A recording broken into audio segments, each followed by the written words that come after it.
रहेगा, है ना। हम लोग देखेंगे इसको समीक्षा अधिकारी, कौन सा पेपर होगा, समीक्षा अधिकारी,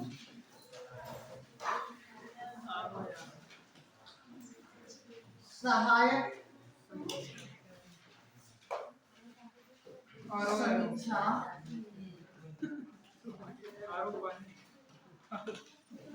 अधिकारी। और आगामी पीसीएस में जो कुछ क्वेश्चन पूछे जा सकते हैं इकोनॉमी के, उसे हम लोग देखेंगे। और थोड़ा सा आज की स्पीड तेज भी रहेगी, क्योंकि हिंदी मीडियम से एग्जाम, हिंदी मीडियम वाले बच्चों के लिए ज़्यादा बेनिफिशियल वाला एग्जाम है, क्योंकि सब हिंदी मीडियम में ही होता है।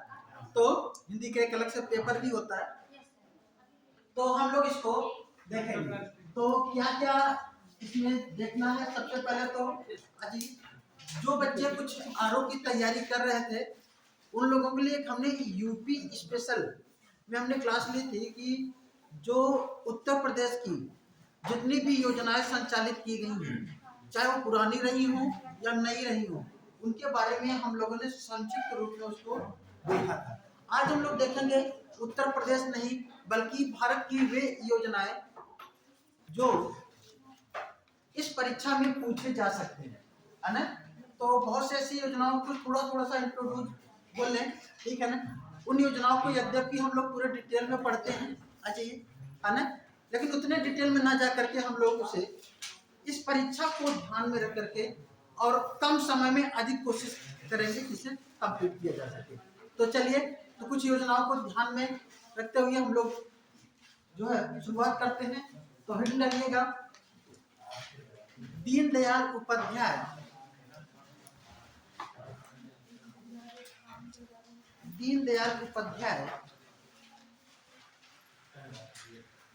अंत्योदय राष्ट्रीय ग्रामीण आजीविका मिशन।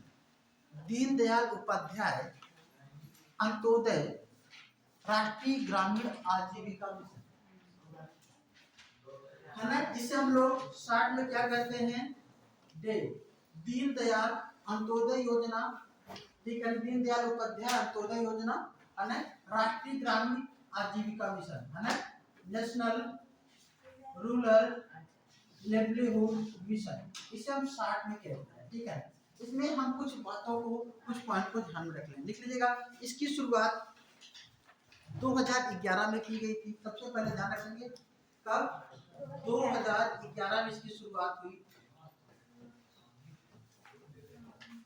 ठीक है ना। कब हुई, 2011 में। इसका उद्देश्य लिख लीजिएगा, योजना का उद्देश्य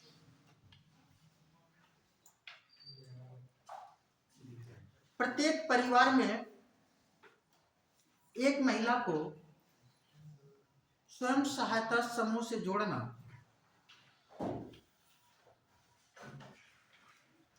और स्वयं सहायता समूह से जोड़ना और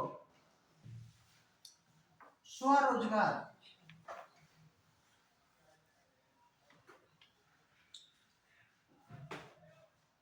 प्रारंभ करने के लिए प्रेरित करना। उद्देश्य, इसमें लाभार्थी कौन कौन है, लाभार्थी लिख लीजिएगा, लाभार्थी 50%, 50% अनुसूचित जाति, अनुसूचित जनजाति, 15% अल्पसंख्यक और 3% दिव्यांग।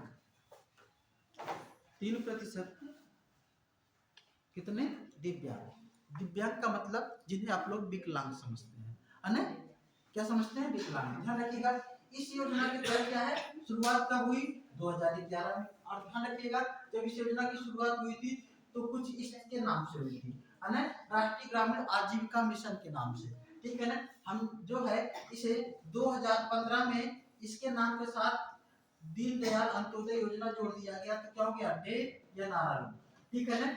फिर इसका नाम हो गया शुरुआत 2011 में। हाँ, एक चीज और भी यहाँ पे नोट करना चाहे तो कर लीजिए, इस योजना को पुनर्गठित किया गया था। किस योजना का पुनर्गठन?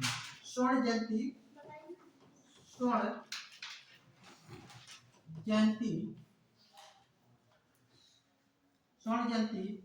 ग्रामीण स्वरोजगार योजना, रोजगार योजना का क्या है? पुनर्गठन है। इसका पुनर्गठन करके इसे प्रारंभ किया गया था। तो ध्यान रखिएगा किसके उद्देश्य से है, ठीक है ना? ग्रामीण क्षेत्रों में किसको स्वरोजगार स्थापित करने के लिए इसे किया गया है। इस योजना के तहत हमने बताया था कि लाभार्थी लाभ लेने वाले कौन से हैं। लाभार्थी में एससी और एसटी के लिए कितनी सीटें हैं? 50%। अल्पसंख्यकों के लिए या माइनॉरिटी के लिए कितनी है ना? अल्पसंख्यक के लिए कितना बेटा? 15%। दिव्यांग के लिए कितना है? 3% आरक्षित है, ठीक है ना? और ध्यान रखिएगा दिव्यांग की बात आई तो हमने आप लोगों को बताया था एक योजना, संगम योजना। संगम योजना का संबंध किससे है? संगम योजना कौन बताएगा? संगम योजना का संबंध किससे है? विकलांगों से। किससे? विकलांगों से है संगम योजना, है ना? विकलांगों से संबंधित है। दरअसल में 1996 में, कब? 1996 में लेकिन इस योजना को चलाया गया था, किसको? संगम योजना को। उसमें क्या किया गया था? उसमें जितने भी विकलांग थे उन विकलांगों का एक समूह बनाने की बात की जा रही थी, ठीक है ना? तो संगम योजना को भी यहाँ पे ध्यान रखिएगा, ठीक है ना? पूछा जाता है, कई बार पूछा गया है, ठीक है ना? फिर लिखिएगा, ठीक है, हो गया। अब दूसरा योजना लिखिएगा, ग्रामीण स्वरोजगार प्रशिक्षण कार्यक्रम। ग्रामीण स्वरोजगार प्रशिक्षण कार्यक्रम कौन सा बेटा? ग्रामीण स्वरोजगार प्रशिक्षण कार्यक्रम। ग्रामीण स्वरोजगार प्रशिक्षण कार्यक्रम ये क्या है? ध्यान रखिएगा, यह योजना भी ग्रामीण क्षेत्रों में के लिए प्रारंभ की गई है, ठीक है ना? किसके लिए? ग्रामीण क्षेत्रों के लिए उनको प्रशिक्षण देकर के स्वरोजगार स्थापित करने के लिए यह भी योजना है। ये योजना कब से काम कर रही है? लिख लीजिएगा, है ना? 2008-9 से प्रारंभ। 2008-9 से प्रारंभ। कब से प्रारंभ है? 2008-9 में प्रारंभ किया गया था, ठीक है ना? इस कार्यक्रम को तीन लोग एक तरीके से तीन तरफ से इसको तैयार मतलब मिलकर के इसको संचालित किया जाए। लिख लीजिएगा, इस कार्यक्रम को ग्रामीण विकास मंत्रालय,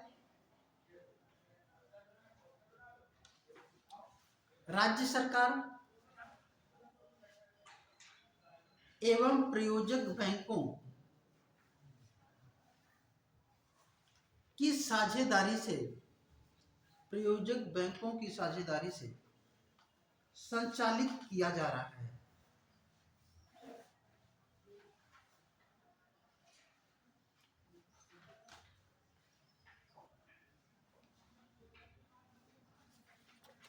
देखिए, इस योजना के अंतर्गत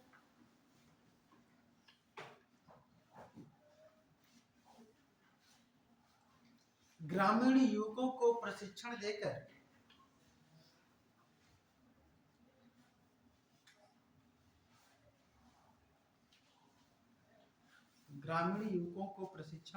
देकर स्वरोजगार स्थापित करने के लिए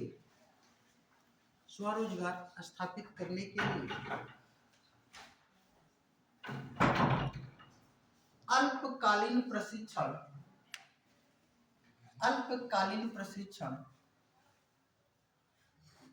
और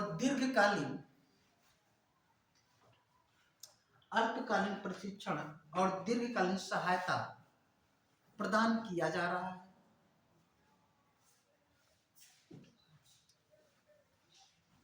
ध्यान रखिएगा। एक इसमें जो महत्वपूर्ण बातें हैं देखिएगा, इस कार्यक्रम के अंतर्गत 18 से 45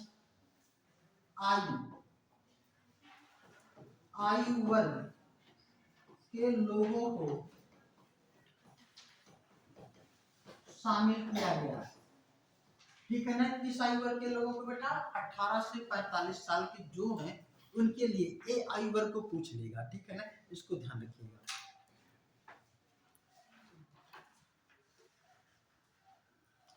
कब प्रारंभ किया गया, ये तो एक महत्वपूर्ण हो गया। किस आयु वर्ग के लोगों के लिए है, इसको ध्यान में रखिएगा। और उद्देश्य क्या है? ग्रामीण युवकों को प्रशिक्षण दे करके क्या करना है? ऋण उपलब्ध कराना है। ठीक है ना। और ठीक है, हाँ अभी क्लास में, हाँ अभी क्लास में हम 1 घंटे के बाद, हाँ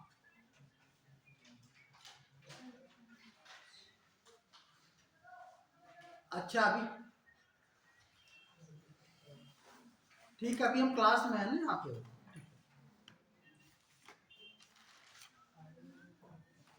अच्छा ठीक ठीक ठीक, चलिए अगला लिखिएगा। प्रधानमंत्री आवास योजना।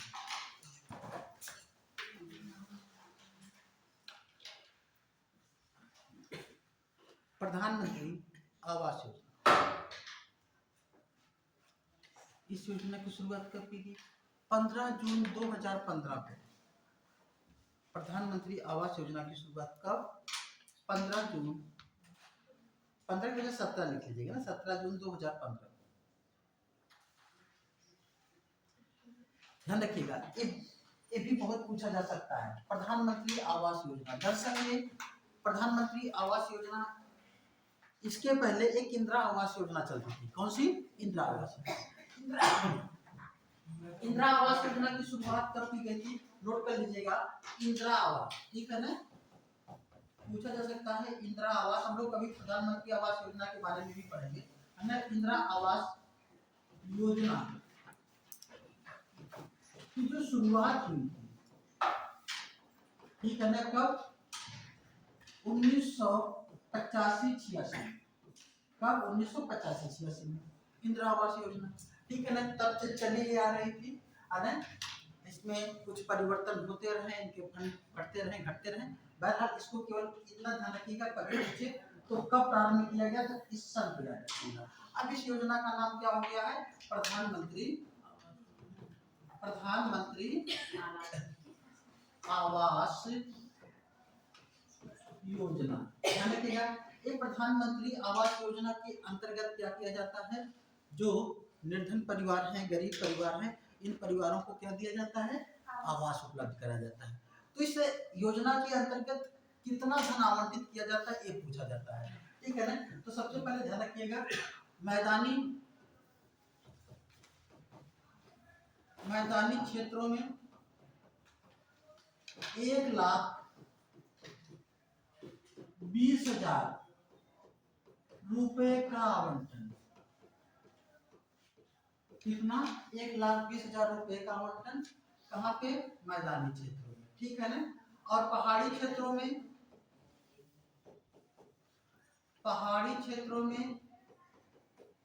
कितना? 1,00,000 कितना? 30,000 रुपए का आवंटन। कितना? 1,30,000 रुपए का आवंटन। ठीक है ना।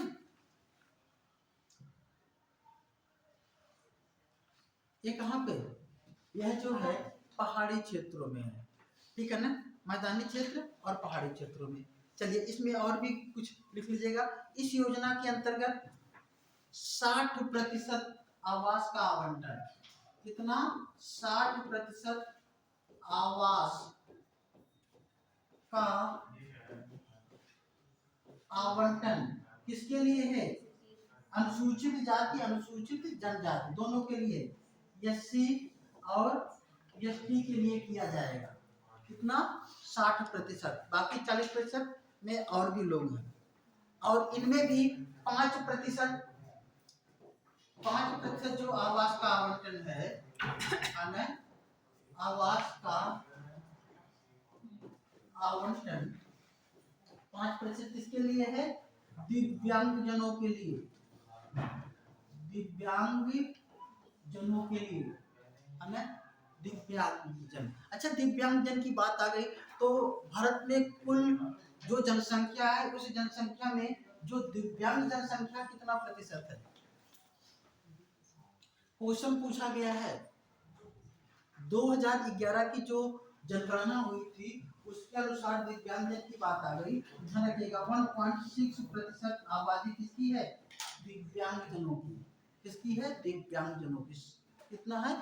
1.6% आबादी। कहीं पे याद कर लीजिएगा इसको। अच्छा, सबसे ज्यादा जो दिव्यांग को हम लोग क्या कहते हैं? विकलांग। ठीक है ना, सबसे ज्यादा विकलांग। ठीक है ना, विकलांगों की भी कई श्रेणियां हैं, है ना। कोई दृष्टि विकलांग है, कोई चल विकलांग है, कोई मुख विकलांग है। ठीक है ना, मुख का मतलब जो बोल नहीं सकता है, चल का मतलब जो चल नहीं सकता है। तो सबसे ज्यादा जो विकलांग है वो किस श्रेणी में है? वो क्या है? दृष्टि विकलांग है। कौन है? दृष्टि। तो कहीं पे आप लिख सकते हैं कि ठीक है, सब सर्वाधिक जो विकलांग है इनमें कौन से? दृष्टि वाले हैं। ठीक है ना, तो इसको भी ध्यान रखिएगा। चलिए, तो अच्छा, इस योजना के तहत जो लाभ मिलेगा वो लाभ किसके? परिवार में किसी महिला के नाम से मिलता है ना। लिख लीजिएगा, लाभार्थी परिवार की किसी महिला।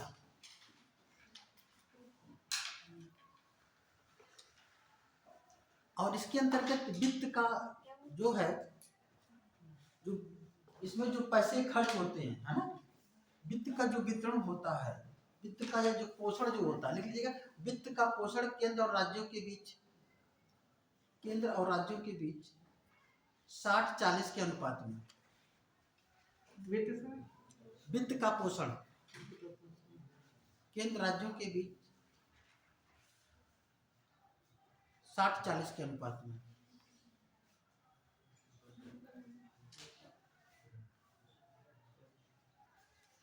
लिखिएगा प्रधानमंत्री सड़क योजना। ठीक है ना, प्रधानमंत्री सड़क योजना।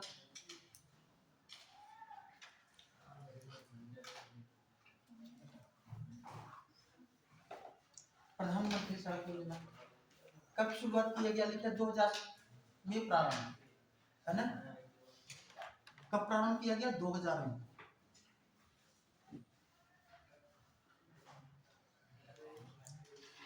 मैदानी क्षेत्रों में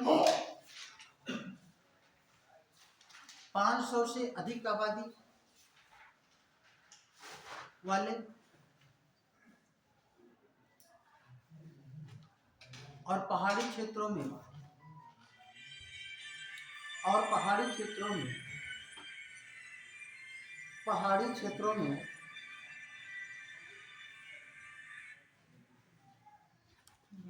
250 से अधिक आबादी वाले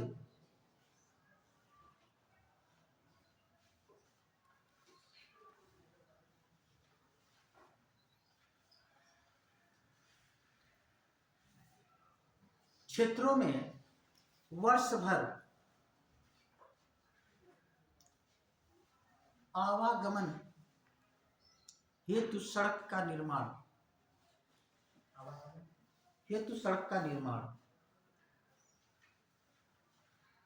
इससे संबंधित योजना थी।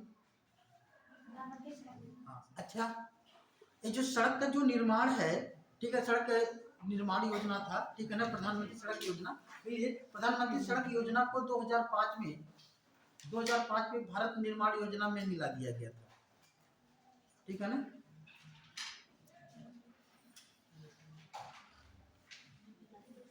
अच्छा, ग्रामीण सड़कों का निर्माण किस सूची का विषय है?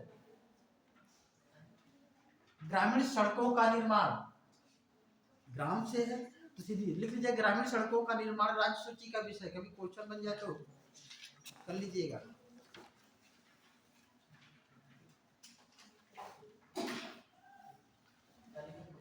राज्य सूची का विषय। ठीक है ना। सामाजिक सहायता कार्यक्रम, अगला देखिएगा कौन सा? सामाजिक सहायता कार्यक्रम। हमने 5 ईयर प्लान पढ़ाया था तो इसका नाम दिया था सामाजिक सहायता कार्यक्रम। सामाजिक सहायता कार्यक्रम की शुरुआत कब हुई थी, कौन बताएगा? 1992 में। कब? 1992 में। हमने बताया था यह कोई अपने आप में कोई कार्यक्रम नहीं है, बल्कि इसके अंतर्गत कई कार्यक्रम शामिल किए गए हैं। अच्छा, ये क्यों किया गया? ठीक है ना, ध्यान रखिएगा। हमारे संविधान में एक है अनुच्छेद 41। अनुच्छेद 41 अनुच्छेद 41 के उद्देश्यों को पूरा करने के लिए सामाजिक सहायता कार्यक्रम को संचालित किया गया था। तो इसके अंतर्गत 3 पेंशन योजनाएं चलती हैं, ठीक है ना। वो 3 पेंशन योजनाएं कौन कौन सी हैं? है ना, एक लिख लीजिएगा, इंदिरा गांधी राष्ट्रीय वृद्धा पेंशन योजना, है ना। पहला क्या है? इंदिरा गांधी राष्ट्रीय वृद्धा पेंशन योजना, नाम सुना है? इसकी शुरुआत कब की गई थी? 1995 में। 1995 में, ठीक है ना। इंदिरा गांधी पेंशन योजना के तहत ध्यान रखिएगा, 2 तरीके के जो लोग हैं, मतलब जो वृद्ध लोग हैं, उनको 2 कैटेगरी में डिवाइड करके उनको पेंशन दिया जाता है, ठीक है ना। एक तो 60 से लेकर के जो 79 आयु के हैं, है ना, के व्यक्ति को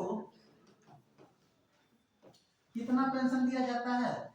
ठीक है ना, 300 रुपए प्रति माह। कितना? 300 रुपए क्या है? प्रति माह, ठीक है ना। फिर इसके बाद 80 से लेकर के या 80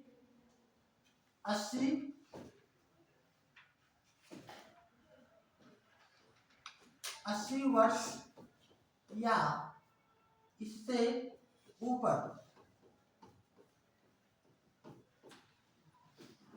के आयु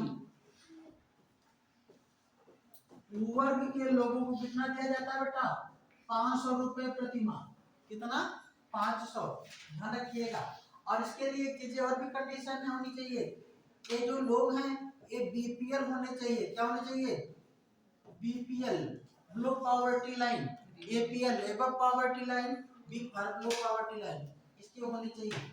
फिर साथ में आपको दूसरा देखना है, इंदिरा गांधी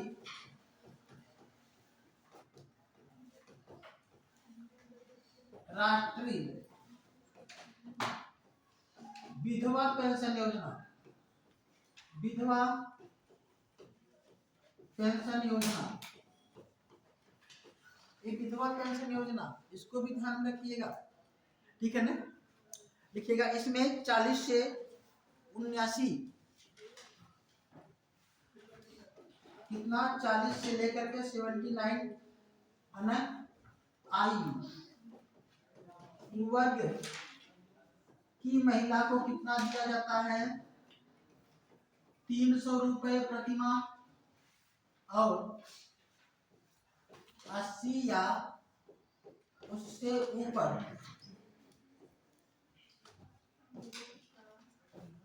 आयु वर्ग की महिला को 500 रुपए प्रति माह दिया जाता है।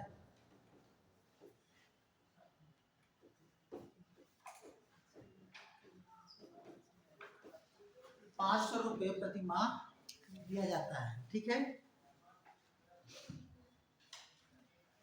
इंदिरा गांधी ये हो गया विकलांग, राष्ट्रीय विकलांग पेंशन योजना, ठीक है ना। विकलांग पेंशन योजना क्या है, इनको भी देख लीजिएगा। अच्छा, इसको लिए भी क्या होना चाहिए? बीपीएल की कंडीशन, बीपीएल परिवारों को दिया जाता है, ठीक है ना। फिर तीसरा जो पेंशन योजना है वह है इंदिरा गांधी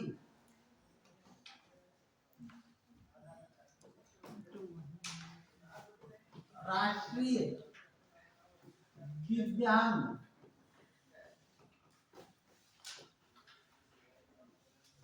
पेंशन योजना।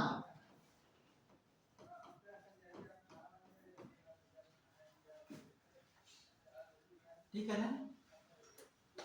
इसके लिए भी लिख लीजिएगा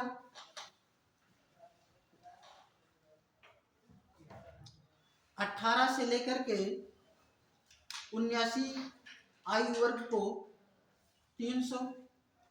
यहाँ पे किस आयु से है? 18 से है। 18 से लेकर के 79 आयु वर्ग को कितना? 380 या इससे ऊपर कितना दिया जाता है? 500 रुपए प्रति माह है। ध्यान रखिएगा, समय प्रति माह है। प्रति माह इनको पेंशन दिया जाता है।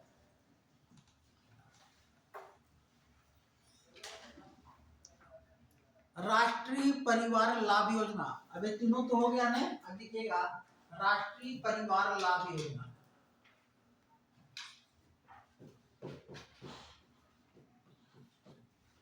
राष्ट्रीय परिवार लाभ योजना, एक एक करके इसको हम लोग नोट करते चलिए, ठीक है ना। कब प्रारंभ? 2015-16 में। कब प्रारंभ हुआ? प्रारंभ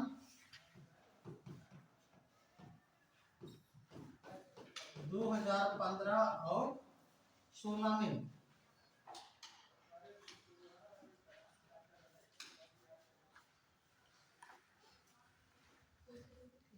इसमें क्या है लिख लीजिएगा, बीपीएल या गरीबी रेखा के नीचे जीवन यापन करने वाले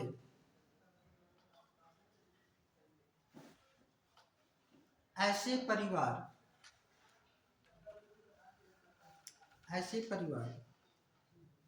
का मुख्य आय अर्जक व्यक्ति मतलब जो मेन कमाने वाला व्यक्ति,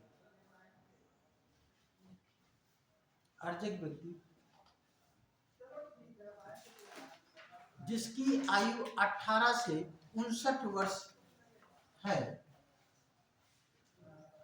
18 से 59 वर्ष है, की मृत्यु होने पर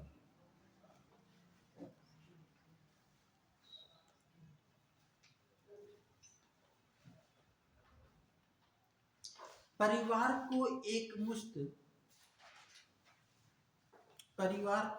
मुश्त 2 लाख रुपए दिए जाने का प्रावधान है। 2 लाख रुपए दिए जाने का प्रावधान है।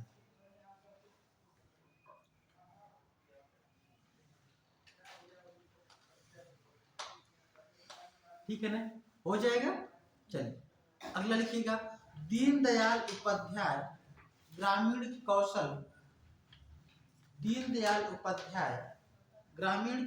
योजना।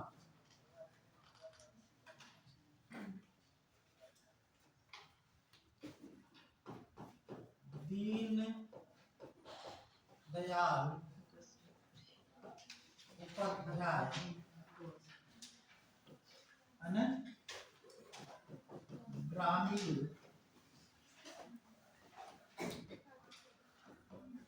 कौशल योजना, इसे क्या कहेंगे? DDU क्या कहेंगे?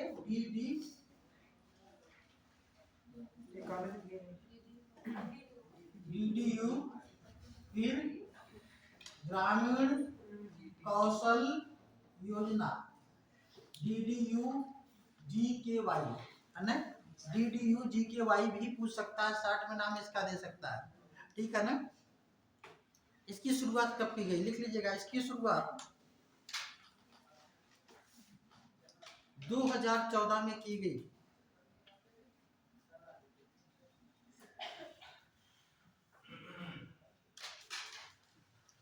योजना के अंतर्गत 15 से 35 आयु वर्ग के लोगों को शामिल किया गया है।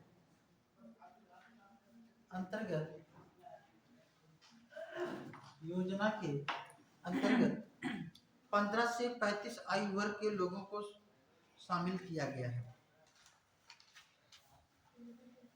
जिसमें 50% SC/ST, 15% अल्पसंख्यक,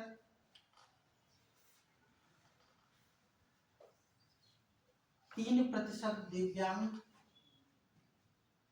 3% दिव्यांग एवं 33% महिलाओं को शामिल किया गया है।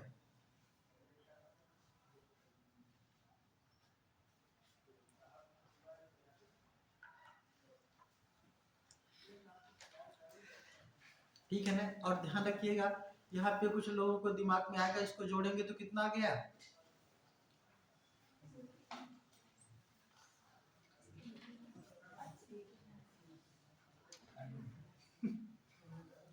कितना आ गया, हाँ इतना टाइम लगता है, 101। सर 101 कैसे हो गया? दरअसल में ध्यान रखिएगा, इसका मतलब ये है कि इस तरीके से नहीं, इसकी गणना कैसे करनी है। जैसे 100% में कितने जो SC/ST बच्चे होंगे कितने होंगे, 50%। कम से कम 50, अधिक 60 भी हो सकते हैं, 70 भी हो सकते हैं। इसका मतलब और भी जो कैटेगरी के जो बच्चे हैं उन लोगों को भी उसमें शामिल किया जाएगा, ठीक है ना। लेकिन इसी में 15% अल्पसंख्यक होंगे। जो 15% अल्पसंख्यक होंगे, हो सकता है कुछ SC/ST कैटेगरी में भी आते हो, कुछ OBC जनरल में भी आते हो, तो मतलब उनको परसेंटेज कितना होना चाहिए, 15%, ठीक है ना। 3% इसमें ओवरऑल में दिव्यांग हो, चाहे वो SC हो, ST हो, जनरल हो, कोई भी, ठीक है ना। 3% वे होने चाहिए, ठीक है ना। महिलाओं की अगर हम बात करें तो किसी भी समूह मतलब किसी भी वर्ग की हो, लेकिन उनको ओवरऑल मिला करके कितना होना चाहिए, 33%, मतलब उसी के ही अंतर्गत होना चाहिए, ठीक है ना। मतलब जितने भी हो, SC है या ST है एक अलग की बात है, लेकिन कम से कम 33% महिलाएं उसमें होनी चाहिए, ठीक है ना। चलिए अगला लिखिएगा, ठीक है। अच्छा इसमें क्या था लिख लीजिएगा, इस योजना में था क्या, लिखिएगा। इस योजना के अंतर्गत प्रशिक्षण देकर रोजगार उपलब्ध कराने का लक्ष्य रखा गया है। प्रशिक्षण दिया जाएगा और फिर क्या दिया जाएगा, रोजगार दिया जाएगा।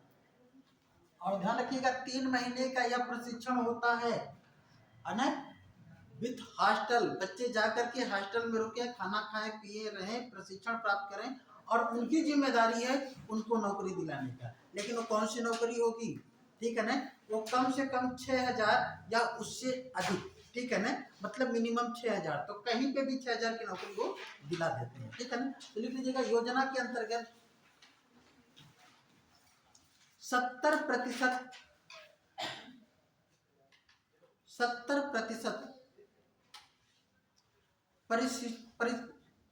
प्रशिक्षण प्राप्त करने वाले को 6000 रुपए न्यूनतम वेतन पर रोजगार उपलब्ध कराना आवश्यक होता है।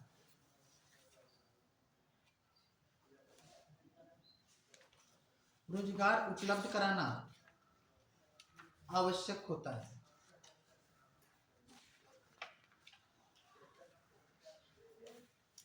चलिए लेटेस्ट जो योजना है इनको भी थोड़ा सा लिख लीजिएगा। प्रधानमंत्री विश्वकर्मा योजना, प्रधानमंत्री विश्वकर्मा योजना,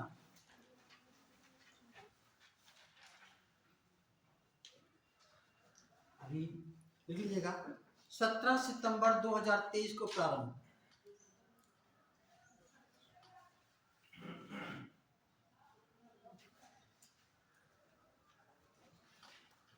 17 सितंबर 2023 को प्रारंभ। योजना के अंतर्गत क्या है, देखिए योजना के अंतर्गत, योजना के अंतर्गत बढ़ई सोनार लोहार, बढ़ई सोनार लोहार जातियों को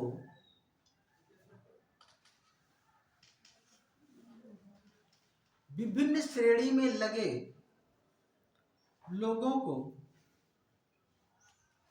आर्थिक विकास हेतु, आर्थिक विकास हेतु, आर्थिक विकास हेतु कम ब्याज दर पे 3 लाख रुपए ऋण सहायता उपलब्ध कराना है। कितना? 3 लाख रुपए, जिससे कि अपने रोजगार में और भी जो है अच्छा कर सके। विकास हेतु कम ब्याज दर पे 3 लाख रुपए तक ऋण उपलब्ध कराना है। लिखिएगा अगला, आजादी का अमृत महोत्सव, आजादी का अमृत महोत्सव महिला सम्मान बचत पत्र योजना, आजादी का अमृत महोत्सव महिला सम्मान बचत पत्र योजना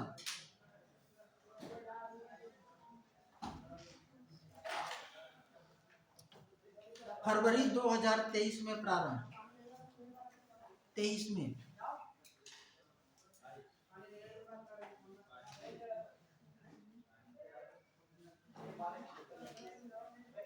लिखिएगा। ये है क्या? लिखिएगा यह एक लघु बचत योजना है,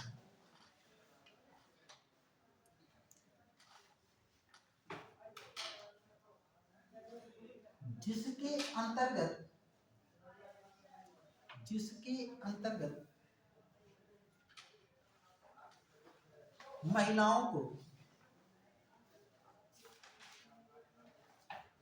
उनकी बचत पर अगले 2 साल तक, बचत पर अगले 2 साल तक 7.5%, अगले 2 साल तक 7.5% ब्याज देना सुनिश्चित किया गया है।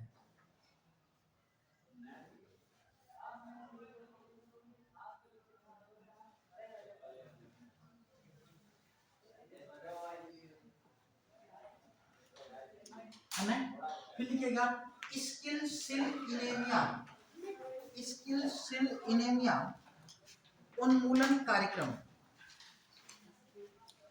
स्किल सेल इनेमिया लिख लेंगे,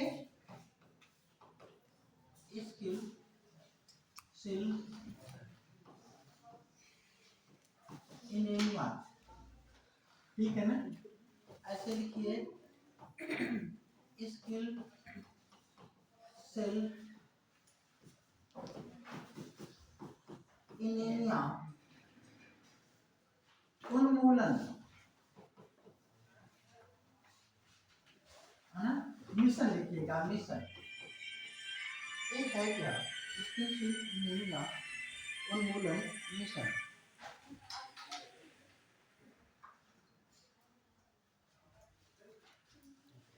ठीक है, लिखिएगा इसकी शुरुआत फरवरी 2023 में की गई।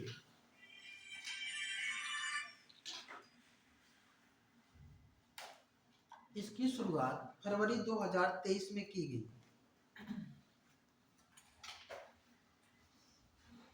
लिखिएगा इसके अंतर्गत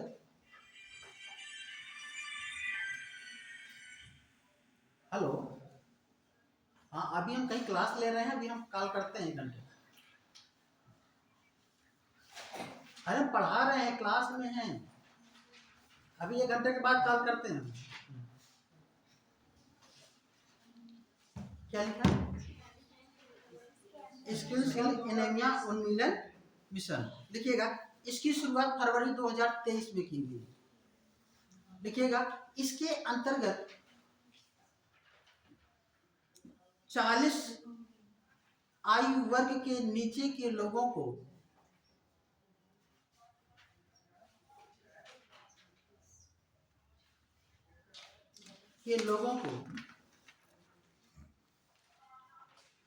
इस बीमारी की जांच, उपचार और जागरूकता सुनिश्चित करना था।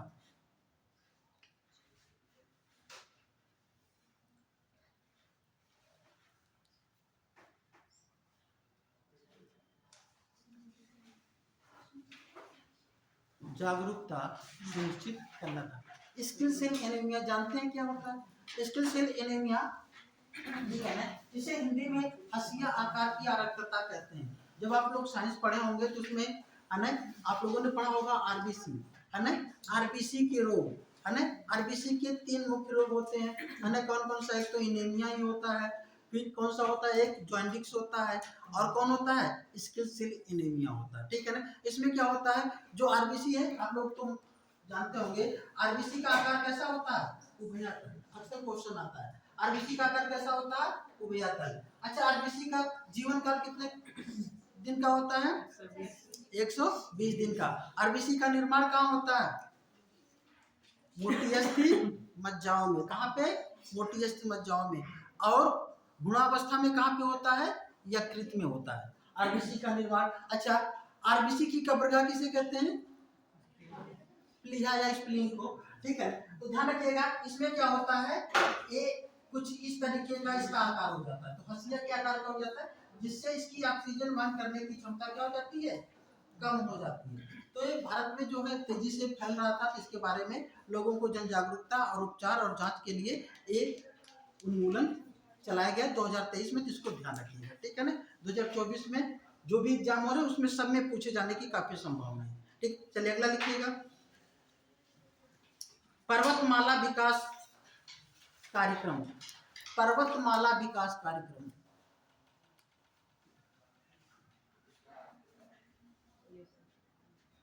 2022 में प्रारंभ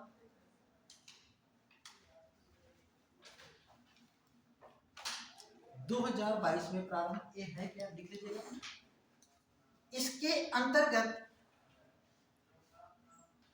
दुर्गम पर्वतीय क्षेत्रों में, इसके अंतर्गत दुर्गम पर्वतीय क्षेत्रों में, दुर्गम पर्वतीय क्षेत्रों में रोपवे के माध्यम से आवागमन, रोपवे के माध्यम से आवागमन, रोपवे के माध्यम से आवागमन को और अधिक सुदृढ़ करना है।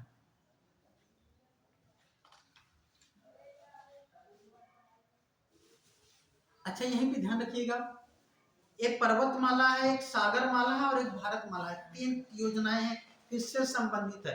तो एक कब प्रारंभ हुई इसको भी ध्यान रख लीजिएगा। तीनों को यहीं पे लिखा देते हैं। एक क्या लिखा? पर्वतमाला। ठीक है ना, 2022 में। ठीक है ना, किससे संबंधित है? क्लियर हो गया। लेकिन सागरमाला परियोजना 2015 में प्रारंभ, सागरमाला परियोजना 2015 में प्रारंभ। तो लिख लाइन लिख लीजिएगा, बंदरगाहों के विकास से संबंधित,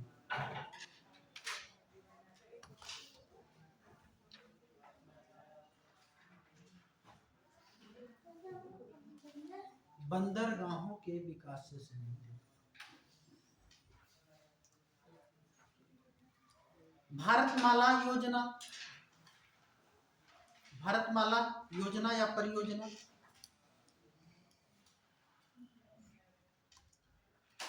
स्वर्णिम चतुर्भुज योजना के विकास से संबंधित। स्वर्णिम चतुर्भुज योजना, स्वर्णिम चतुर्भुज योजना के विकास से संबंधित। एक कब प्रारंभ की गई? लिख लीजिएगा 2017 में।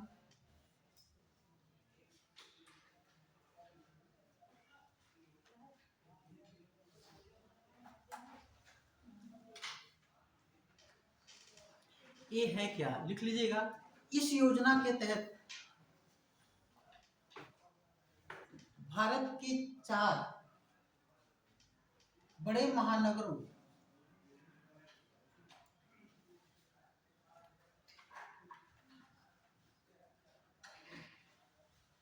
दिल्ली, कोलकाता, मुंबई और चेन्नई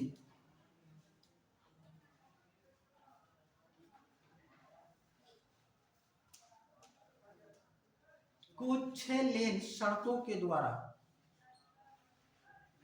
जोड़े जाने की योजना है। 6 लेन सड़कों के द्वारा, 6 लेन जो सड़कें होती हैं,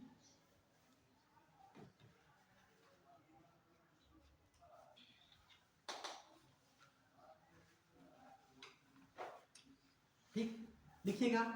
एक धरोहर एक गोद लो योजना, एक धरोहर एक गोद लो योजना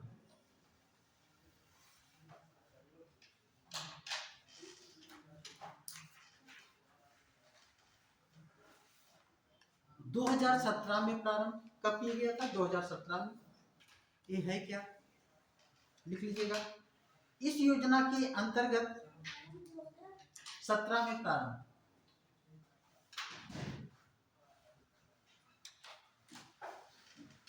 योजना के अंतर्गत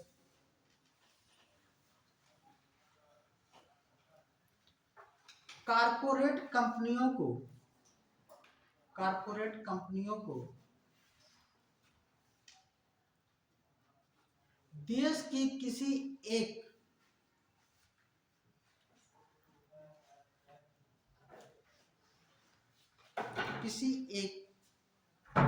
धरोहर को गोद लेकर के उसका विकास करने की योजना है। गोद लेकर उसके विकास करने की योजना है।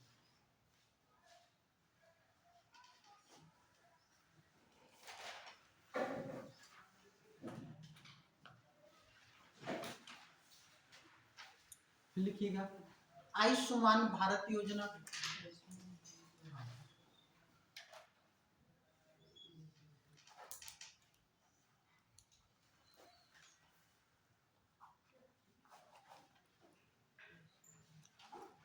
ब्रैकेट में प्रधानमंत्री जन आरोग्य योजना, ब्रैकेट में प्रधानमंत्री जन आरोग्य योजना।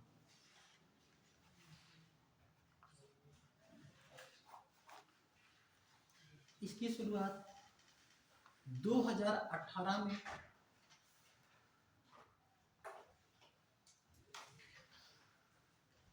योजना के तहत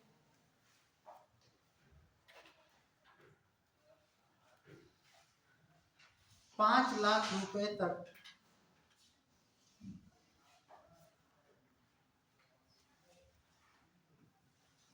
स्वास्थ्य या चिकित्सा सुविधा उपलब्ध कराना, स्वास्थ्य या चिकित्सा सुविधा उपलब्ध कराना।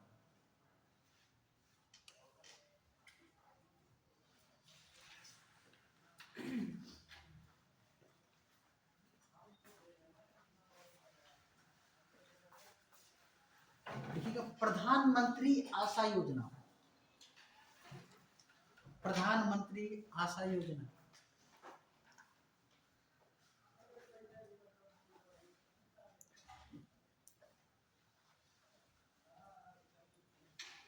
का प्रारंभ 2018 को, बहुत ज़्यादा भी इसमें डिटेल में नहीं जाएंगे। 2018 को कब प्रारंभ किया गया प्रधानमंत्री आशा योजना? 2018 को। वैसे अगर आशा योजना की शुरुआत लिख लीजिएगा, आशा योजना की शुरुआत 2005-06 में हुई थी, ठीक है ना।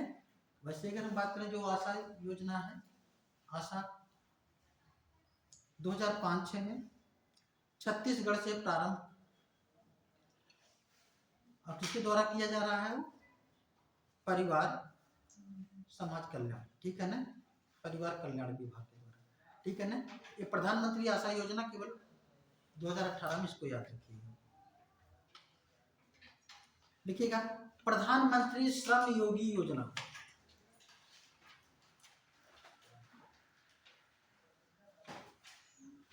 प्रधानमंत्री श्रम योगी योजना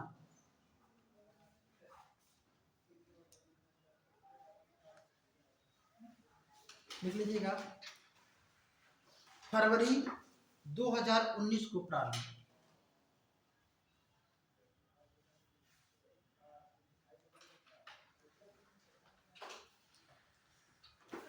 देखिएगा, इस योजना के अंतर्गत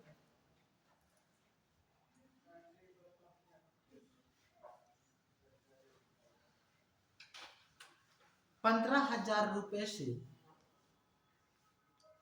कम मासिक आय प्राप्त करने वाले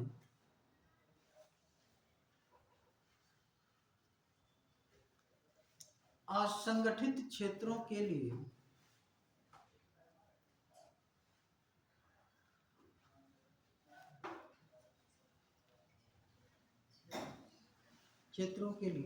₹100 मासिक अंशदान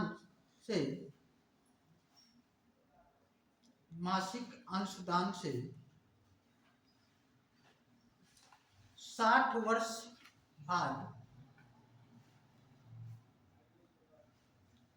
3,000 रुपए आजीवन पेंशन उपलब्ध कराने की योजना।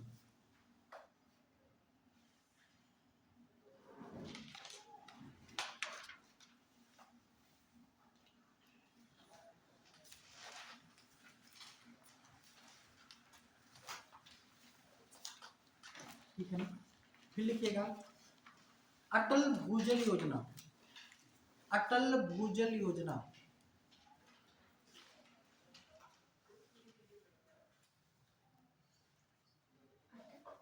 अटल भूजल योजना 2019 में प्रारंभ।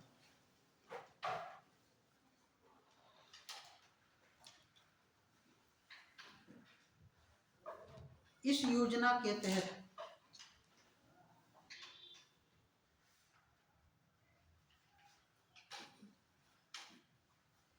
गुजरात, हरियाणा, महाराष्ट्र, उत्तर प्रदेश, राजस्थान में 78 जिलों में, महाराष्ट्र, उत्तर प्रदेश, राजस्थान के 78 जिलों में भूमिगत जल स्तर को बढ़ाने के लिए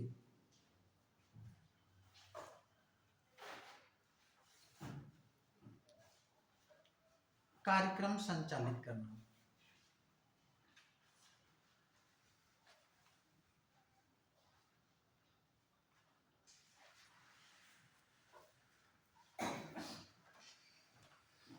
ठीक है ना? फिर लिखिएगा, धान्य लक्ष्मी योजना।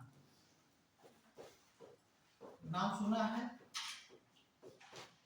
ये धान्य लक्ष्मी योजना है। धान्य लक्ष्मी योजना 2020 में प्रारंभ।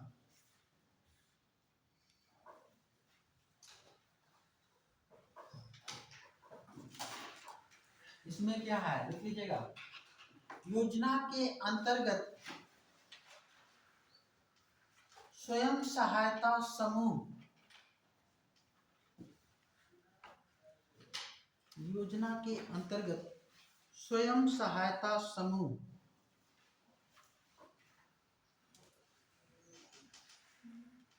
में शामिल महिलाओं के द्वारा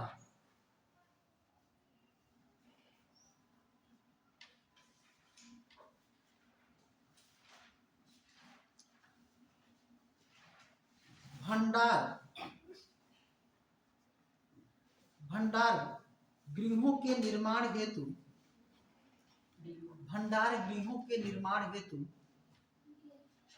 भंडार गृह या अनाजगारों लिख लीजिएगा, जहां पे अनाज रखे जाते हैं, के निर्माण हेतु आर्थिक सहायता उपलब्ध कराना।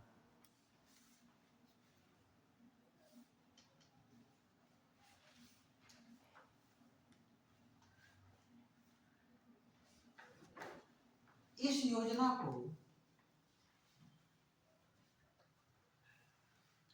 नाबार्ड के द्वारा क्रियान्वित किया जा रहा है। नाबार्ड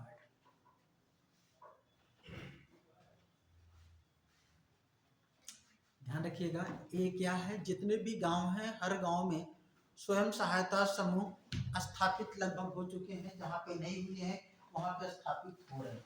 तो जो स्वयं सहायता समूह है यह एक एजेंसी की तरीके से काम करने लगे। ध्यान रखिएगा, इनका जो है फ्यूचर भी ठीक दिखाई दे रहा है। आने वाले समय में जितने भी ग्रामीण क्षेत्रों में काम होने हैं इन स्वयं सहायता समूहों के माध्यम से संपन्न किए जाने की सरकार की योजनाएं हैं। ठीक है ना। जो भी अभी प्रधान कार्य कोई कर रहा है तो उसको भी काम करने के लिए इन स्वयं सहायता समूहों में जो लोग हैं उनसे क्या लेना होगा, परमिशन, राय मशवरा लेना होगा, उनसे नीति निर्धारण के लिए उनको प्राथमिकता देना होगा। ठीक है ना। इस कार्य हेतु अभी आप लोगों को मालूम होगा कि ग्रामीण क्षेत्रों में जो अनाज का वितरण होता है ना, किसके माध्यम से होता है, कोटे के माध्यम से होता है। और कौन सी योजना है, हम कहते हैं सार्वजनिक वितरण प्रणाली। ये सार्वजनिक वितरण प्रणाली पहली बार कब लाई गई थी, 1992 में। सार्वजनिक वितरण प्रणाली कब थी, 1992। ध्यान रखिएगा, कहीं पे नोट कर लीजिएगा, सार्वजनिक वितरण प्रणाली पहली बार कब लाई गई थी, 1992 में। उसके पहले क्या किया जाता था, क्या इसके पहले गरीबों को राशन नहीं दिया जाता था, नहीं। उसके पहले गरीबों को जो राशन दिया जाता था उससे राशनिंग प्रणाली कहा जाता था। क्या कहा जाता था, राशनिंग प्रणाली। ठीक है ना। तो पहली बार सार्वजनिक वितरण प्रणाली 1992 में, ठीक है ना, जब आई तो केंद्र सरकार के द्वारा कुछ जो वस्तुएं उपलब्ध कराई जाती थी, इसके बाद राज्य सरकार के द्वारा भी उसमें कुछ वस्तुएं उपलब्ध कराई जाती थी। फिर 1997 में पहली बार है ना लक्षित सार्वजनिक वितरण प्रणाली की शुरुआत हुई। लक्षित टारगेटेड है ना पब्लिक डिस्ट्रीब्यूशन सिस्टम जो है 1997 में शुरू हुआ। ठीक है ना। तो लक्षित सार्वजनिक वितरण प्रणाली कब शुरुआत की गई, इसको भी याद रखिएगा, नोट कर लीजिएगा, कब, 1997 में। और इसी 1997 में ही पहली बार एपीएल और बीपीएल का निर्धारण किया गया। एवं प्रॉपर्टी लाइन, एवं पॉवर्टी लाइन और क्या है, ब्लू पॉवर्टी लाइन, एपीएल और बीपीएल का निर्धारण किया गया। और उसके आधार पर क्या किया जाता है, आज भी लोगों को अनाज वितरित किया जाता है। ठीक है ना। इस अनाज वितरण कार्यक्रम के तहत कुछ अनाज को गांव में रखने के लिए, भंडार बनाने के लिए रख जो है वो कुछ स्थान चाहिए, उसके लिए साथ में जो आशा बहुएं हैं, आशा बहुओं को भी तो कुछ सत्तू वगैरह मिलता है, तो उसके भी भंडार के लिए, वितरण के लिए इन जो है स्वयं सहायता समूह के जो धन लक्ष्मी योजना है, ठीक है ना, इसके अंतर्गत कुछ एक महिलाओं को क्या किया जाएगा, कुछ आर्थिक सहायता दी जाएगी, जिससे कि वह क्या है एक स्टोर रूम तैयार कर सकें और वहां से इस सब चीजों का वितरण कर सकें। इस सरकार की प्रोसेस प्रक्रिया में है। तो धन लक्ष्मी योजना क्या है इसको समझते रहिएगा। ठीक है ना। हालांकि किससे संबंधित है, तो नाबार्ड को ध्यान रखिएगा, स्वयं सहायता समूह है, और क्या है ये जो है अनाजगारों कह लीजिएगा या भंडार गृहों के निर्माण हेतु यहाँ पे नाबार्ड के द्वारा क्या दी जाएगी, सब्सिडी दी जाएगी। ठीक है। चलिए अगला लिखिएगा, सुरक्षित हम सुरक्षित तुम योजना है ना, सुरक्षित हम सुरक्षित तुम अभियान लिखिएगा। ठीक है ना। सुरक्षित हम सुरक्षित तुम अभियान ये 2021 में नीति आयोग के द्वारा संचालित किया गया था। 2021 में नीति आयोग के द्वारा संचालित किया गया था, है ना। कोविड के दौरान सुरक्षा की दृष्टि से एक अभियान चलाया गया था, सुरक्षा की दृष्टि से। ठीक है ना। फिर लिखिएगा सुजलाम अभियान, सुजलाम लिखते हैं, सुजलाम हाँ अभियान। ठीक है ना। सुजलाम अभियान लिख लीजिएगा। एक का प्रारंभ किया 2021 में, किसने संचालित किया था? लिख लीजिएगा, जल शक्ति मंत्रालय के द्वारा संचालित।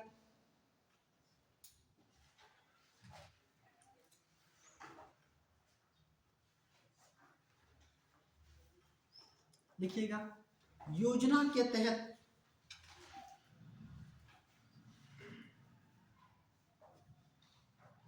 सौ दिन अभियान चलाकर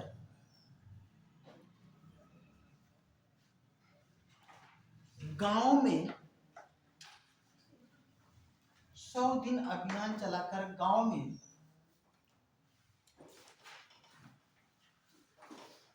सोख्ता गड्ढे का निर्माण कर, सोख्ता गड्ढे, गड्ढा बनाया गया जो सोख्ता गड्ढे का निर्माण कर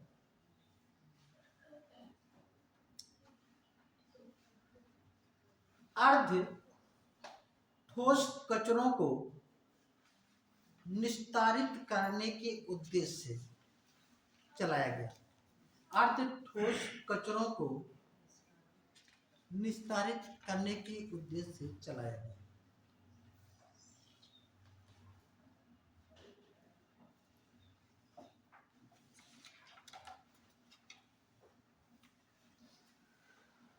ठीक है ना? लिखिएगा, सेवा भोज योजना। नाम सुना सेवा भोज का? सेवा भोज योजना, सेवा भोज योजना। लिखिएगा,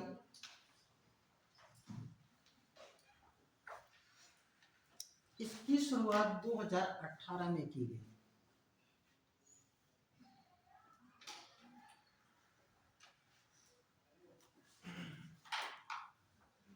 इस योजना के माध्यम से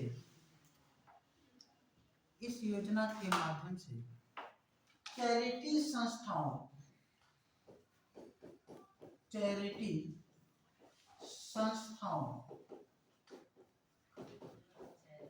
हाँ, यहाँ ब्रैकेट में एनजीओ आप लिख लो, एनजीओ वगैरह जो है संस्थाओं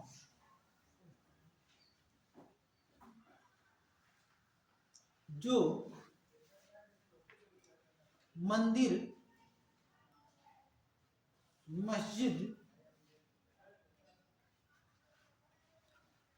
गुरुद्वारों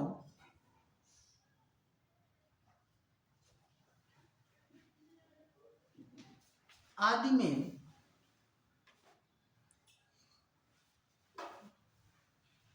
कराए जाने वाले निःशुल्क भोजन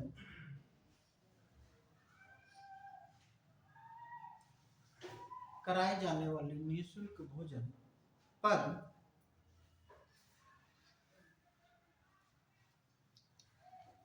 भोज्य सामग्री पर केंद्र सरकार सीजीएसटी,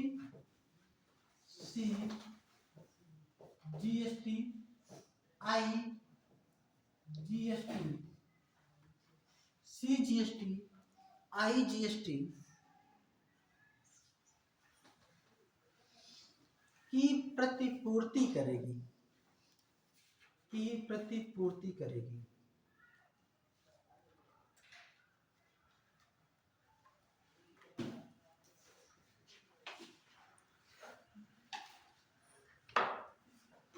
ठीक है ना?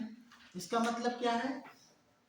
ये जो सेवा भोज योजना के तहत जो एनजीओ हुआ या और भी स्वयंसेवी संगठन जो भी है, ठीक है ना, ये लोग क्या करते हैं, यहाँ पे अगर भोजन की निःशुल्क व्यवस्था करवाते हैं तो इन संस्थाओं को कुछ लाभ मिलेगा। क्या लाभ मिलेगा? जो अगर खाद्य सामग्री जो बाहर से लेते हैं उस पे अगर जीएसटी उन्होंने भुगतान किया है, आईजीएसटी दिया है या सीजीएसटी दिया, हमने बताया था जीएसटी 3 प्रकार की होती है ना?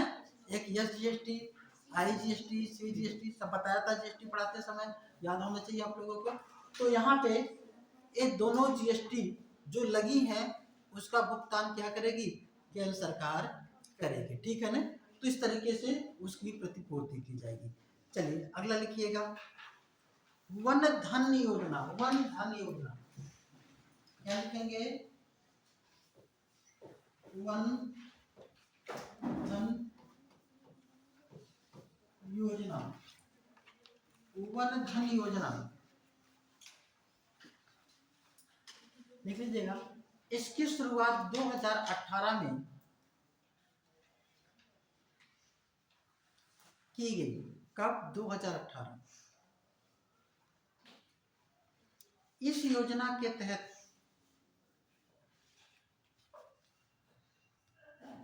अनुसूचित जाति,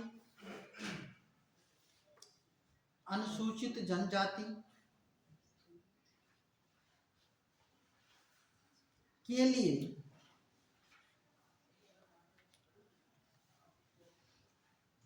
वन उत्पादन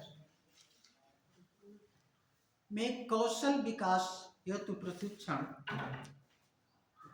कौशल विकास हेतु प्रशिक्षण एवं उनके मूल्य में वृद्धि, उनके मूल्य में वृद्धि करने से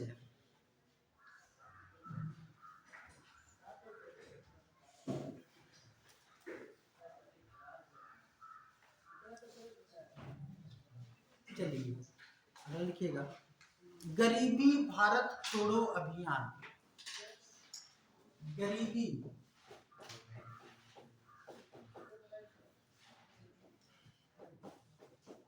भारत छोड़ो अभियान, गरीबी भारत छोड़ो अभियान, ठीक है ना? ये कब शुरू किया गया था? ठीक है ना? गरीबी भारत छोड़ो अभियान लिखिएगा। इस अभियान की शुरुआत 2017 में की गई।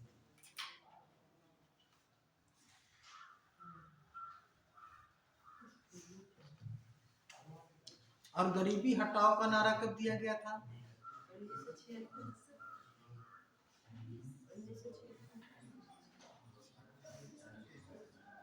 5वीं पंचवर्षीय योजना के दौरान, है ना, 1976 में कौन दिया था? श्रीमती इंदिरा गांधी। गरीबी हटाओ का नारा वहां पे दिया गया था। यहाँ पे क्या है? गरीबी भारत छोड़ो अभियान, मतलब गरीबी को भारत से क्या कराना है? ठीक है ना, उसको दूर करना है। ठीक है, चलिए अगला लिखिएगा।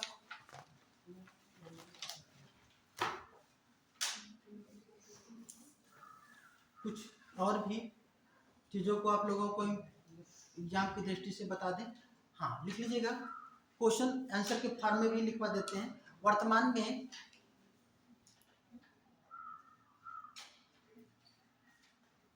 महारत्न कंपनियों की संख्या कितनी है? महारत्न कंपनियों, इसके बारे में डिटेल में हम लोग पढ़ेंगे।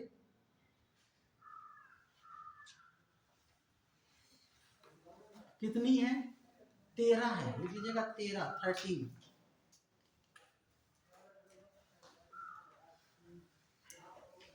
13वीं महारत्न कंपनी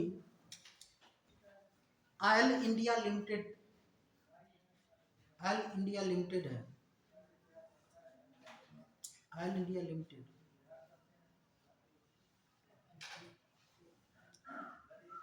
और नवरत्न कंपनी की संख्या यहीं लिख लीजिएगा। नवरत्न कंपनी की संख्या 16, पहले 14 थी, 16 हो गई है।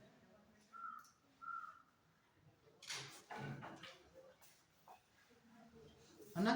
16वीं नवरत्न कंपनी, 16वीं नवरत्न कंपनी राइट्स लिमिटेड है।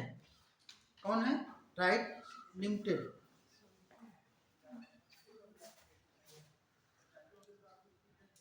और मिनी रत्न कंपनी की संख्या 74। मिनी रत्न कंपनी की संख्या 74।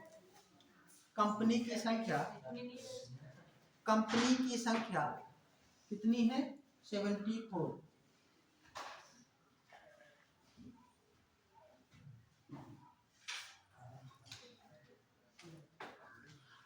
संयुक्त राष्ट्र संघ ने 2023 में मिलेट वर्ष घोषित किया है। 2023 को पूछा जा सकता है ना, लिखिएगा।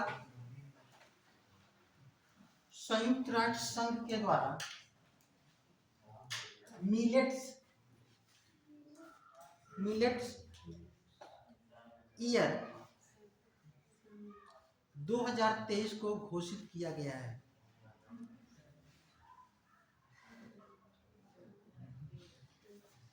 जिसे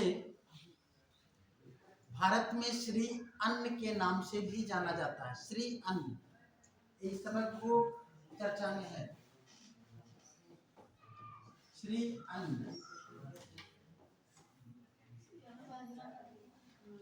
श्री अन्न के नाम से जाना जाता है। ठीक है ना? कुछ पॉइंट इसके अंतर्गत लिखते चलिएगा। श्री अन्न को विश्व में सुपर फूड भी कहा जा रहा है। ठीक है ना? सुपर फूड की पहचान मिल रही है। ठीक है ना? धीरे धीरे सुपर फूड के नाम से जाना जा रहा है। श्री अन्न को विश्व में सुपर फूड के रूप में पहचान मिल रही है।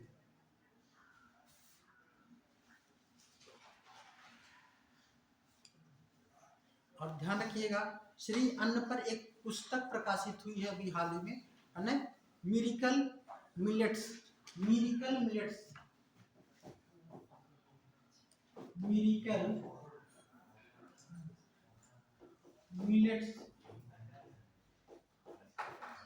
ध्यान रखिएगा, ऐसे पुस्तकों को अक्सर पूछ देता है। मिरेकल मिलेट्स पुस्तक के लेखक कौन है?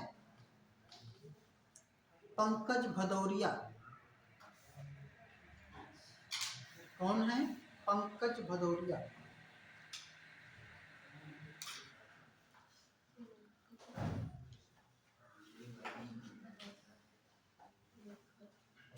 ठीक है ना? लिखिएगा। श्री अन्न के अंतर्गत मुख्य रूप से मक्का शामिल नहीं है, ध्यान रखिएगा। ज्वार बाजरा,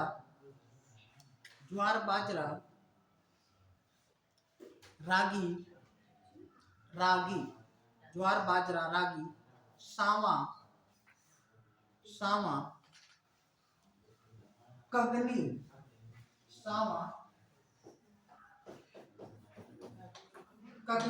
ऐसे लिखिएगा। सावा, कगनी, कोदो,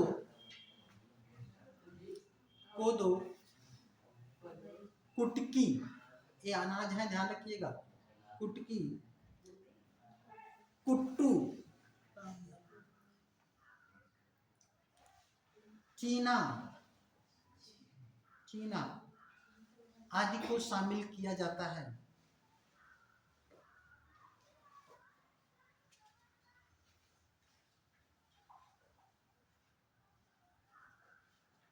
अच्छा, सबसे अच्छा अनाज कौन होता है? सबसे अच्छा अनाज ब्राउन राइस है। सबसे अच्छा अनाज ब्राउन राइस है।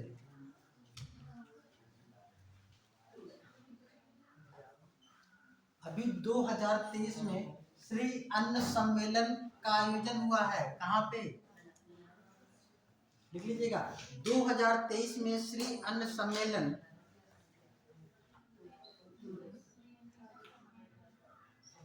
2022 नहीं 23 लिखिएगा। 2023 में श्री अन्न सम्मेलन नई दिल्ली में आयोजित हुआ है।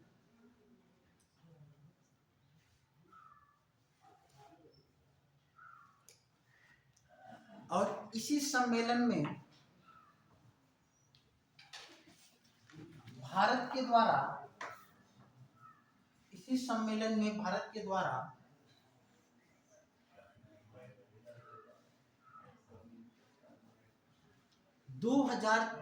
वर्ष 2023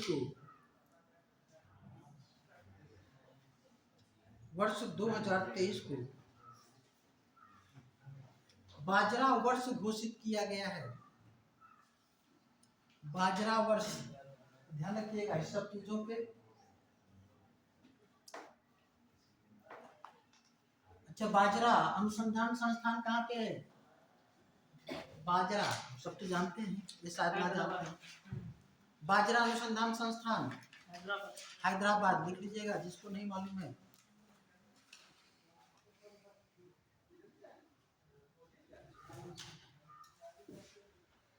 विश्व में श्री अन्न का सबसे बड़ा उत्पादक और सबसे बड़ा निर्यातक देश, श्री अन्न का विश्व में सबसे बड़ा उत्पादक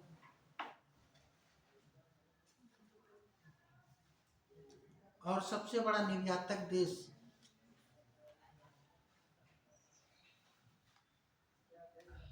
कौन है? भारत है।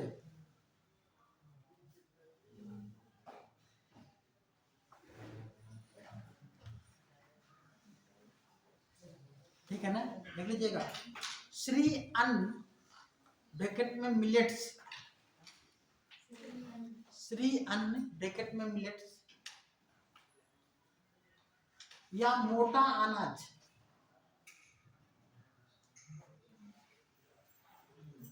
को भारत में गरीबों के अनाज के नाम से जाना जाता है।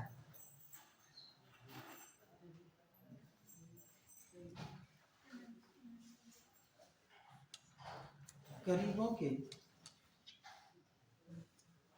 अनाज के नाम से जाना जाता है। अच्छा, इसको इतना बढ़ावा क्यों दिया जा रहा है? अन्न को मिलेट्स को लिख लीजिएगा। श्री अन्न विशेषताएं क्या है इसकी लिख लीजिएगा, कुछ एक दो पॉइंट लिखा है। श्री अन्न, श्री अन्न पौष्टिकता से भरपूर, श्री अन्न पौष्टिकता से भरपूर एवं शुष्क क्षेत्रों में भी उगाए जा सकते हैं।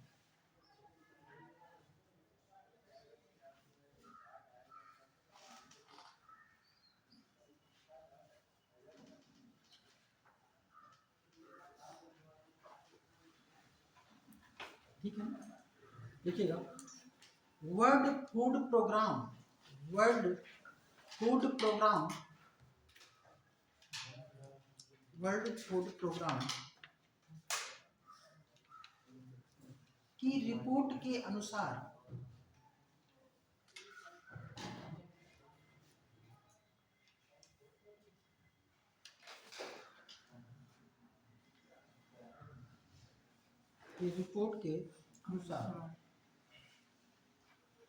लगभग 1.2 मिलियन आबादी इसे आहार के रूप में प्रयोग लाती है, आहार के रूप में प्रयोग में लाती है।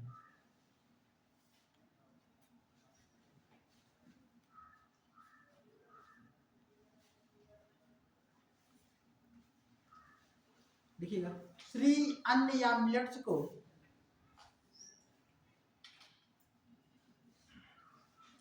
अफ्रीका एवं एशिया में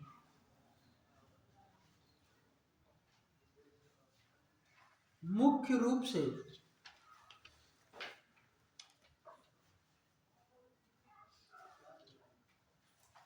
उगाया जाता है।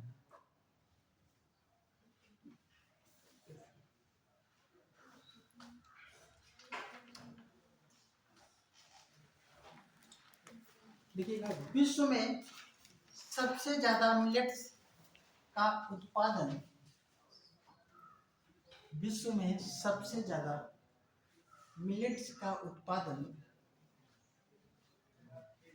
अफ्रीका में होता है।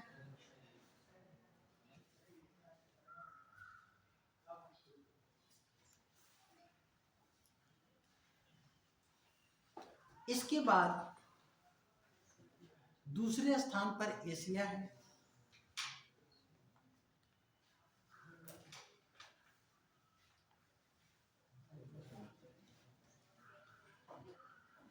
देशों की दृष्टि से, इसके देशों की दृष्टि से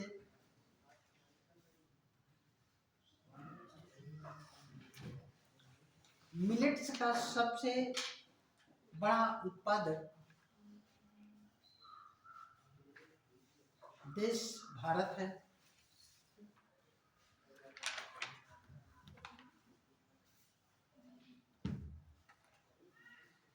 सबसे बड़ा उत्पादक देश कौन है? भारत है। इसके बाद दूसरे तीसरे स्थान पर क्रमशः नाइजर और चीन है। दूसरे तीसरे स्थान पर क्रमशः नाइजर और चीन है।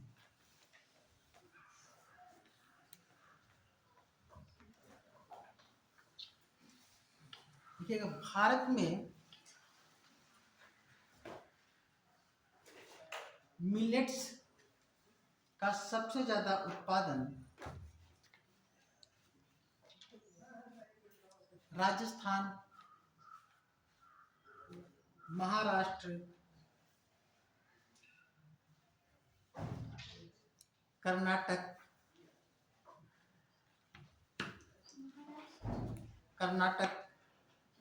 आंध्र प्रदेश और मध्य प्रदेश में किया जाता है। आंध्र प्रदेश और मध्य प्रदेश में किया जाता है। जितने पॉइंट हैं सब महत्वपूर्ण है अपने आप में, ठीक है ना? इसको पढ़ डालिएगा, आपके क्वेश्चन यहाँ से 1-2 क्वेश्चन जरूर आएंगे, ठीक है ना? चलिए, तो और भी कुछ पॉइंट नोट करा देते हैं। ज़्यादा तो नहीं हो गया? आप लिख लिया ज़्यादा। तो चलिए, क्वेश्चन आएगा, श्री अन्न में या मिलेट्स में किसे शामिल नहीं किया जाता है? किसे शामिल नहीं किया जाता है? मक्का को ध्यान रखना। विश्व में सबसे ज्यादा उत्पादन करने वाला देश कौन सा है? सबसे ज्यादा निर्यात करने वाला देश कौन सा है? किस महाद्वीप में सबसे ज्यादा उत्पादन होता है? दूसरे स्थान पर, ठीक है ना? भारत में सबसे ज्यादा उत्पादन कहाँ पे? राजस्थान, ठीक है ना? इसे किसके नाम से जाना जा रहा है? सुपर फूड के नाम से, है ना? क्योंकि इसमें मिनरल्स वगैरह बहुत पर्याप्त मात्रा में पाया जाता है। इसको इसलिए यहाँ पे हमने बता दिया कि यहाँ से आपके एग्जाम में क्वेश्चन बनने की संभावनाएं है ना? बाजरा वर्ष घोषित किया गया है 2023 को, है ना? 2 अंतर्राष्ट्रीय संयुक्त स्तर पर देखा जाए तो संयुक्त राष्ट्र संघ ने भी 2023 को मिलेट्स वर्ष घोषित किया है। तो इन सब पॉइंट को आप लोग ध्यान रखेंगे तो आपके एग्जाम के पॉइंट ऑफ व्यू से क्या होगा? बहुत ही अच्छा होगा, ठीक है ना? चलिए, कुछ और पॉइंट नोट कर सकते हैं तो नोट कर लीजिए, ठीक है ना? चलिए, कुछ पॉइंट, थोड़ा सा 2-4 पॉइंट, ठीक है ना? चलिए लिखिएगा, 2022-23 में भारत की प्रति व्यक्ति आय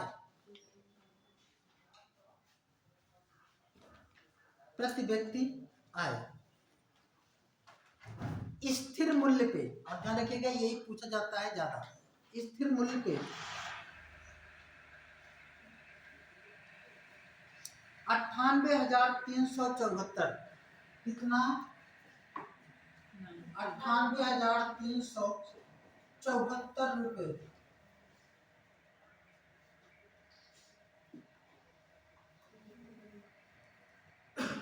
जबकि चालू मूल्य पर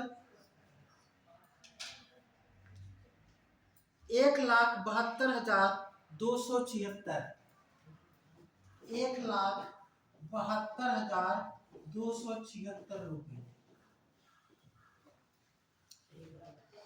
और ध्यान रखें, जब आपके एग्जाम में ये पूछा जाए कि वर्तमान में भारत की प्रति व्यक्ति आय कितनी है, ठीक है ना? तो प्रति व्यक्ति आय कितनी है और वहां पे स्थिर मूल्य और चालू मूल्य ना दिया जाए तो आपको स्थिर मूल्य वाले को ही लगाना है। किसको लगाना है? स्थिर मूल्य वाले को। तब कितना लगाएंगे? 98,374 रुपए। हाँ, अगर ये पूछता है कि चालू मूल्य पर कितना है तब वहां पे 1,72,276 रुपए तब आप लगाएंगे। अच्छा, इसी को अगर ये पूछ ले कि डॉलर में कितना है तो डॉलर में प्रति व्यक्ति आय कितनी है, तो कितना है कोई बताएगा? 1583 डॉलर। तो डॉलर में प्रति व्यक्ति आय कितनी है? 1583 है ना। और ध्यान रखिए 2023 में पूछ सकता है कि कुल जीडीपी में जो कृषि क्षेत्र, ठीक है ना, जीपीए पूछ लिया, जीडीपी पूछ ले, है ना, कृषि क्षेत्र की वृद्धि दर कितनी थी, तो कृषि क्षेत्र की वृद्धि दर लिख लीजिएगा, है ना, 2022-23 में 23-22 में 23-24 लिखा है, 23-24 में कृषि की वृद्धि दर 23-24 3.5%। और ध्यान रखिएगा 3.5 के ही लगभग रहता है, कभी 3.4, कभी है ना 4 के लगभग, मतलब इसी के राउंड फिगर में रहता है, तो 3.5 लिख लीजिएगा।